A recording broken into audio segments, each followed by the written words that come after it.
Fluttershy Wants You in Your Pants, Volume 1, by Flutterpriest. Hot Dialogue. There isn't much worse in the world than feeling unwanted or unloved. This usually wasn't really a problem for Shy, Yellow Pegasus, Mare in Ponyville, by the name of Fluttershy, but this morning she lay in bed and stared at the ceiling, intently. Her skin crawled at the idea of getting out of bed without a plan. She had to win the heart of her love. She had to find some way to make Anonymous hers. But there was a major problem. Fluttershy sighed, rolling over in bed. Despite all her best efforts to court the human, guess his preferences, sweet talk to him, mean talk him, get into his pants, ignore him, gloom him, and even spy on him, she had absolutely zero idea how to make him hers. It's not like she had any competition. None of the other mares in Ponyville had any interest in Anon, mostly because of the whole different species thing, which she really didn't see the big deal in. And for some reason, that made some of the ponies uncomfortable. Yet, despite zero competition, zero roadblocks, and zero other suitors, Anon haven't even played Fluttershy a slight thought. Hell, he haven't even settled for Fluttershy, which right now, as she stared at the ceiling, she was just masochistic enough to be okay with. Is there anything I haven't tried yet? She asked the dead quiet room. A few birds outside chirped, providing the best possible response she was going to get, which, when it was translated through Fluttershy's ears from the bird's beak, announced to, "Man, it's late this morning. I think we aren't getting any food." Fluttershy sighed and finally stumbled out of the bed, deciding that she would take her morning trip to Anon's house anyways, despite not having a fetish to guess. Fluttershy walked down the road to Anon's home slowly, still trying to find some way to salvage the situation. Have I tried Futterani yet? She asked herself. Yeah, I think so. How about glory holes? Oh, right, I remember that one. She raised her head. She watched a familiar human approach on her path. Wait, Anon, she called out to the human. Anon groaned as he passed by her. No time for guests today, I got to shop. Bad. So bad that I can't wait for a punchline? She asked. We're not getting mad at today, stop it. Oh, okay. Well, I'm going to help reorganize your things, she said. If that's alright with you. Yeah, fine, whatever, he said. I need TP now. Do whatever you want, just don't touch my stuff. Anon waddled by Fluttershy as she stared past him. So, does this mean I can touch his things or I can't? She thought to herself. There was an okay in there somewhere. I'll take that as yes. A smile curled on the Pegasus' face as she trotted towards his home, with a new spring on her step. Finally, after all this time, she could finally move that plant that she kept kicking every time she snuck into his house to watch him sleep. Fluttershy opened the door to Anon's home and closed it behind her. The layout wasn't unfamiliar, but it was odd to finally be here, with some form of, well, consent. Informed consent, no less. Maybe this is a sign, she thought to herself. Maybe if I should just try to be nice more often and not try to win Anon's heart through getting into his bed. Maybe I should just see if he wants to go on a date sometime. Fluttershy looked around, then moved the potted plant that was close to the window. Nonsense. Now then, where's his underwear drawer? The Pegasus developed a blush as she fluttered up the steps of Anon's home to his bedroom. Stepped inside his room, she took a moment to simply enjoy the scene. The dirty clothes on the floor screamed, I need someone to take care of me. The blanket pulled away on the side of the bed said to her, if only there was another pony sleeping in here with me. The empty soda cans on the dresser said, well, he liked soda. Fluttershy pulled open the top drawer and revealed their prize. Row upon row of clean, folded, and ready-for-use boxers. She smiled and immediately went for a favorite pair, the Heartbreaker. She named it that because it was white and covered in hearts.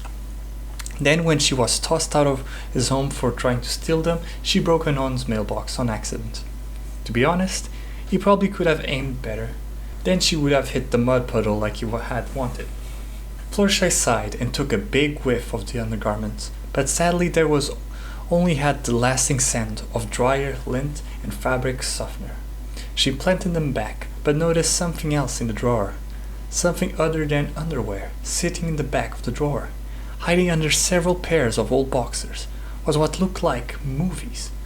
Fluttershy pulled each box off individually and read their titles out loud. Hardcore Human Sluts 4? Taking it big and taking it to the limit? Barely Eagle and at school? Fluttershy smiled as she shuffled through the movies. It was porn. There was no doubt about that. Fluttershy was no stranger to porn. That was the thing about being one of the quiet ones. Something crazy sex mare cliché. But the important thing that kept her attention was that she hasn't seen them before, which also wasn't really a shock. She couldn't have claimed to watch every porn in the world, but this had humans on the cover. This was human porn. Maybe this was it. Maybe if I take these home, I can learn the human mating call, she whispered. Fucking fuck. Fucking fuck. Of course you left for 15 minutes and Fluttershy stole your porn. Awesome. Great. Peachy. Swell. You pace your home trying to find out what the hell to do next. To file a stolen item report to the police? She usually just brings everything back when she's done with it. So it could certainly be worse. Plus, going to the police about stolen porn doesn't particularly sound like the best use of your day. But goddamn, you have a system. Step 1. Wake up. Step 2. Shit, shower, shave. In that order. You were lucky that it was that order because today you were out of toilet paper. But it still felt wrong. So wrong. You shudder as you continue your internal monologue. Step 3. Have breakfast interrupted by Fluttershy's fetish guess. Step 4. Finish a cold breakfast and complain about it. Step 5. Jerk off. Step 6. Loiter around town and pester other ponies until someone pities you enough to love you. It was a flawless plan. But you were now at least 5 hours late to complete step 5, and a part of you was beginning to feel antsy. Maybe she isn't coming back today.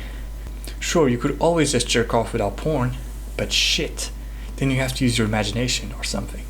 That just seems like work. Plus, those videos were the last thing holding you to some sense of sanity in this world. Without them, you might actually consider having sex with a horse. You shudder at the thought. Running a hand through your hair, you try to take a deep breath. Well, shit. I guess the best thing I can do now is to follow step 6. Fucking Fluttershy, you mutter under your breath. Walking out of your home, you slam the door behind you and you make your way into the town, shoving your hands into your pockets. You wonder how long it's going to be before Fluttershy brings your porn back. You suppose you could just confront her about it? However, something tells you that it's a way too easy and convenient way to end the situation. Instead, you need to find some way to complain about it. Pinkie Pie usually listens when you have something to complain about, even if it's because she's a waitress at a bakery that makes just enough to get by, and your tips are what helps her make a decent livelihood. You push your way past the ponies in town and open the doors of the bakery with significantly more force than necessary. "Oh, hey, Nani," Pinkie greets. "How are you?" "It's way too complicated to explain," you answer, approaching the counter. Pinkie scoffs and shakes her head. "Is it Fluttershy again? I swear, None, I don't see why you don't finally just go on a date with her." "Dude," you reply, "are you crazy? That pony is bonkers. There is no way I'll ever go on a date with her." Pinkie shakes her head, but makes her way over to the other end of the counter. Right. Whatever you say, Nani." "You don't believe me?" "Nope. I know Fluttershy for years. I swear, Nani, you're just gonna give her a chance. She's the sensitive type, not the bell that hangs on the door jiggles." Fluttershy opens the door to the Sugar Cube corner with a proud look on her face. Mr. and Mrs. Cake walk into the room holding pumpkin cake and pound cake. "Oh, hey, Fluttershy, we were just talking about you," Pinkie says. Fluttershy takes a deep breath and approaches Anon. "Anon," the Pegasus says, "can I ask you a question? you groan and place a hand over your eyes. Do you think I can pay you in another way? What? What? Pinky asked blankly. I could take care of that big problem of yours, she says in a low, seductive voice. Fluttershy, what?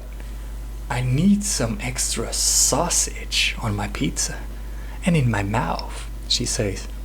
The cakes look at each other, then cover their false ears.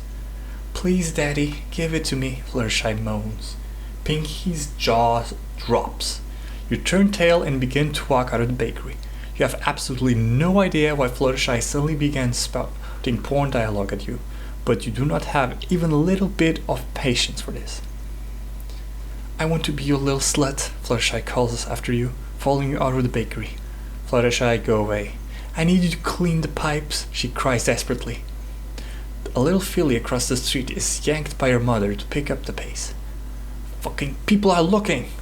But it's my first time, Anon. You pick up the pace, but she flutters into the air and keeps up with you. Stop! My husband doesn't have to know, you know. You aren't married! But you stop, then turn to her. Please tell me, you don't think that porn dialogue is going to get you in your pants? She remained silent, unsure how to answer your question. Oh God, Fluttershy, you groan, throwing your hands into the air. Well, I thought it was like a mating call and... No, it's not how it works. No. My daddy taught me not to be ashamed of our dicks, Fluttershy says. You stare at her. She stares at you. My place, 5 minutes. You mutter. Oh, okay.